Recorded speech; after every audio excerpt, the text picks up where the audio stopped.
Assalamu alaikum. Welcome to Learner Academy. Myself Zunaira Rajpoot. Today is our third lecture on cognitive psychology. In the previous lecture, we talk about the information processing approach. Brief introduction.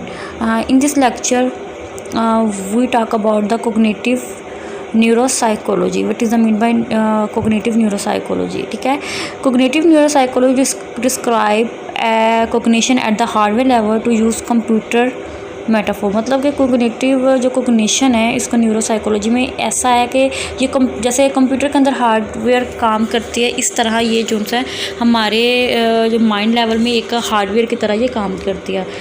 The neutral architect of cognition is the basis on which identified of the software level is erected. At this level it possible to explain many visual auditory phenomena high level। मतलब इसके अंदर जो है neuropsychology के हमने ये discuss करना है इस चैप्टर में कि ये विजुअल में किस तरह से कारआमद होती है, विजुअल के साथ इसका क्या लिंक है। ठीक है, न्यूरोसाइकोलॉजी मॉडल सबसे पहले brain injured humans. The study of brain injured human has greatly enriched our understanding of human cognition. It has allowed psychologists to design split brain experiment which made us aware of difference between the right and the left hemisphere of the brain. ठीक है, brain of dead people. The study of brain of dead people has also added to understand of cognition but a limited extent. The brain of people with certain brain disorder but study if you any traces of illness can shed light normal functioning.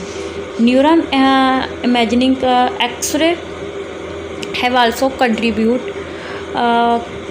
to our understanding the brain process. X-ray जो होता है जो हम अगर करवाएं तो ये बहुत ज़्यादा हेल्पफुल होता है हमारी अंडरस्टैंड करने का ब्रेन प्रोसेस। ठीक है, but even more relieving has been magnetic resonance imaging जिसको हम MRI कहते हैं एंड फंक्शनल MRI जिसको स्कैनिंग टेक्निक्स के ज़रिए जो से ये किया जाता है, ये स्कैनिंग किया जाता है इसके ज़रिए।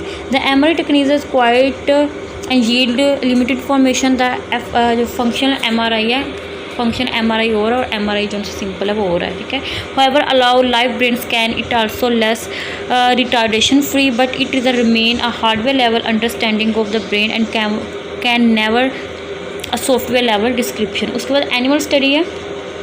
एनिमल स्टडी क्या है, क्या really controversial method of studying the neural process is to the live animals. ठीक है, this method is controversial because this animal are subjected, ये हमारे सब्जेक्टेड थे कि हमने इस पर काम करना। For example the brain surgery where part of brain are remove to see how they would function.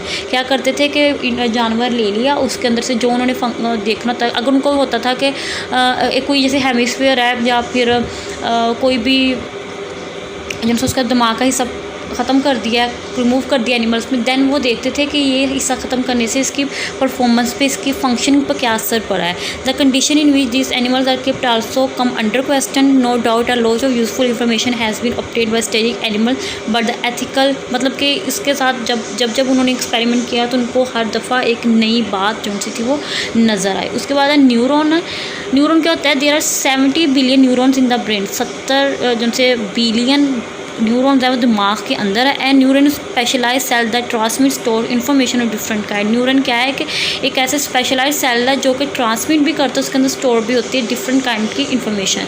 The cell body contain a nucleus centre which function of neuron. This are tiny branches, इसकी छोटी छोटी branches होती है जो connect करती है cell body को, जिसको डेंड्राइट्स कहा जाता है। ठीक है, ये क्या करती है, ये एक न्यूरॉन, इसका फंक्शन क्या होता है, ये एक न्यूरॉन से दूसरे न्यूरॉन तक इसने अपनी इन्फॉर्मेशन को आगे लेके जाना होता है। On the other side neuron has a branch called the axon. एक न्यूरॉन की ब्रांच होती है जिसको एक्सोन का नाम दिया गया है। Which transmit information from neurons to muscle. जो सा डेंड्राइट्स का काम होता है उसने न्यूरॉन टू न्यूरॉन इन्फॉर्मेशन लेके जाना होता है, और एक्सोन का काम क्या होता है, उसने न्यूरॉन से मसल्स तक ये वो लेके जाना होता है। The synapsis, the neuron is not directly connected to other neuron. A fluid called the neurotransmitter move between the dendrite from one neuron to axon. जो सा होता है फ्लूइड होता है वो एक न्यूरॉन से एक्सोन्स तक सफ़र करता है, फिर एक्सोन से अदर न्यूरॉन्स में वो जाता है। द गैप बिटवीन न्यूरॉन, छोटी छोटी जगह होती है, एक न्यूरॉन लगा है उसके अंदर स्पेस है, देन जो दूसरा न्यूरॉन लगा हुआ है which contain the neurotransmit is called the synapsis. It is a synapsis which transmit the electric impulses generate one neuron to the other neuron. मतलब इसमें क्या होती है, जनरेट होती है। The brain can divide into 4 lobe, occipital lobe, frontal lobe, temporal lobe and in each lobe perform certain, इसके क्या अलग अलग जो से काम होते हैं। सर्वल अटैच फीचर डिस्क्राइब्ड, इसका क्या होता है, जो से लोब होते हैं, हर लोब का अपना एक काम होता है, ठीक है। कोई मूवमेंट को कंट्रोल कर रहा है, कोई हमारी ग्रोथ को कंट्रोल कर रहा है, कोई हमारी थिंकिंग को कंट्रोल कर रहा है। इसके अंदर जो सा था जस्ट इंट्रोडक्शन था कि मतलब न्यूरॉन्स वगैरह होते क्या। जो अगला चैप्टर है उसके अंदर हमने आई का और एयर का जो सा फंक्शन है वो हमने करना है। तो इंशाल्लाह ताला नेक्स्ट लेक्चर में हम उसको डिस्कस करेंगे। अल्लाह।